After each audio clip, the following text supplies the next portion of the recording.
شاوانت بوومە یوسفی دێشێن ئیمزای مەرگی خۆمەکەم هەر لە داخی تۆ بەخێن داریشتم دڵیشە ناوێنەری دڵ لە شوێن کەسی عاشق دووریارە وێنەکانم خۆی ئەدوێن دڵم قەبری ئەوینە گوڵاڵی لەسەر ئەڕوێن کەوتمە ناو بۆ سەی خەمان بە زۆڵفت دڵ ئەخنشێن کەوتمە ناو بۆ سەی خەمان بە زۆڵفت دڵ دەخنشێن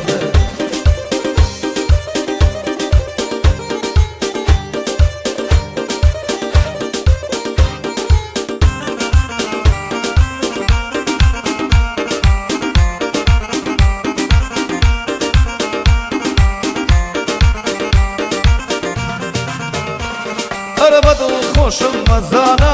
و کاتەی پێەکەنم لە داخی بێوەفاییت قەبری خۆم هەڵەکەنم بووی بە مڵۆزەمی ژیانم ڕیشەی غەمە دەوانم ساقی ناڵەی جوداییم ئاوازی غەمە ئەژەنم جلی زاوایەتی من بەرگی ڕەشە کەفەنم لە داخت بەرژەی دێڵم شاخ و شار و مەسکەنم بە پێچەوانەی مەزنون ئەف بەشێتی مەوتەنم حاشا لە دنیاکەم قەد ئەکەمە گەردنم قەد ژیانی وام ناوێ خۆزگە بێت بە مەردنم یادی بلە کەلاری بژیک مەردەی ڕەسەنم یادی بلە کەلاری برای خۆز و دەگمەنم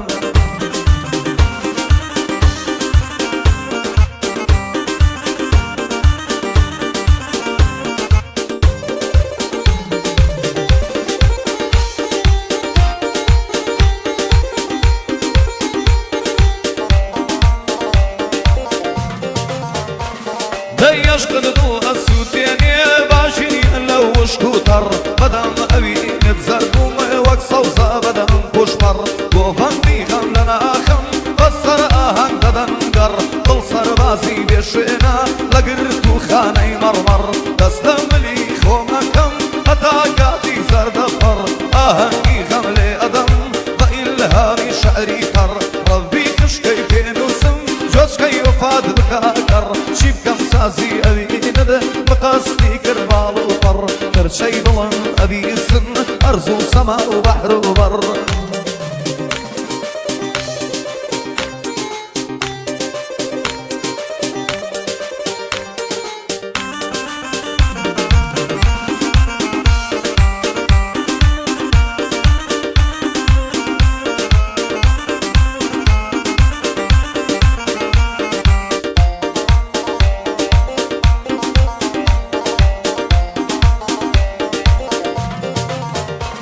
هەرە بە تاسەی تۆوە ئەژیم لە ژینێکی دەست بەسەر شەعریان بۆ جوانی دنووسی حەمە و هێرش و قەڵەندەر لە خانووشکەی ئەوینم داتەنێمە تەوقی سەر باسی دابڕامەکە ڕۆح لە جەستەم دێتە دەر جوانیت خۆری دەمکەدا شەوقی بڕی لە قەمەر نەماوی شاوەڕوانی ئەی لە باغەم دێنە بەر هەمان وەک هەورە بروسکە هات پێ بڕی بێ سەمەر عشقی منە تەڵقیندا لەنە ئەکێشی تانگەبەر عشقت لە نیلی دڵم وەک موسا کردی گوزەر یادی بلە کەلاری هەرچی بڵێ بەسەر سەر یادی بلە کەلاریە کوڕی شاک و بەجەوهەر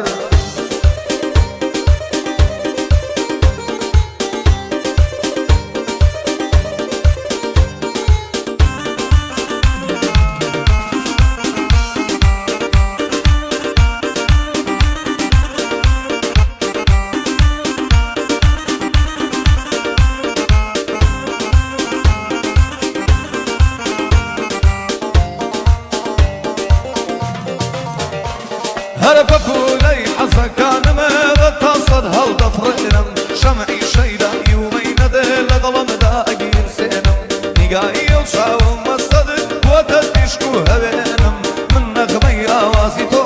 بۆ شارێک دەچرپێنم پێشی عەشق بادەم ساقی بە ئاگادێنم وەک خەریکی کێپەتی کۆڵانانە چەقوسێنم گۆرانی غەم ئەخوێنم عەشقان بە ئاگادێنم ئەوەی بێتە سەر شەقام لەگەڵ خۆم ئەی سووتێنم ڕێبواری ڕێی ئەوینم ڕازی دڵ ئەدرشێنم لاشەی بێهێز و مەربووم لە ئەرزا ئەگەوزێنم یادی بلە کەلاری پڕ بەدڵ بۆ خوێنم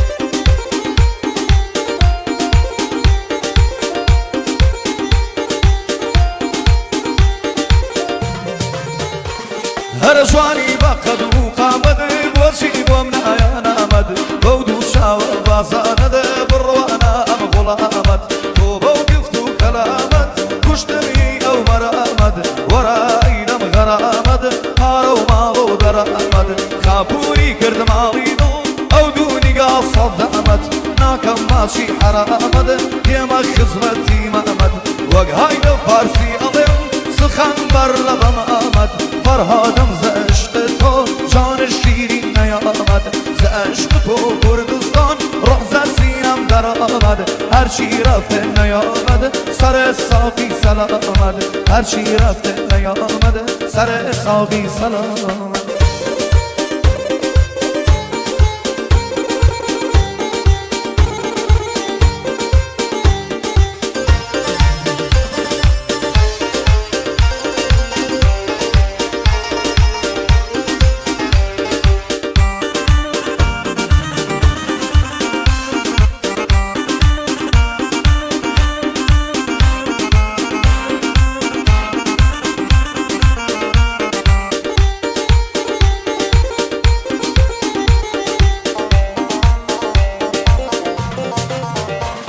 هەرهیچ کەسێک باوەڕ ناکا بە پێکەنینەکانم چون هەموو کات و ساتێک دامار و پەرێشانم دۆزیان بەسەر کشاوە ومێد و هیواکانم بە هیچ کەسێک ئاو نادرێن خەیاڵ و خەونەکانم هیچ کەسیش دێنەگەیش قەت لە بێدەنگیەکانم بۆنی بێگانە ئەدەم دۆستە دێرینەکانم شەویان لێ درێژ کردوم فکر و خەیاڵەکانم بوومە لەرزەی بێکەسەر دێ بۆ ڕاشەڵەکانم دەرگای بەختەم قەفەڵ بوو ون بوون کلیلەکانم یەک بە یەک لە داروەرین گەڵای دڵخۆشیەکانم یادی بڕیار کەلاری بۆی ئەڵێم بەرچاوانم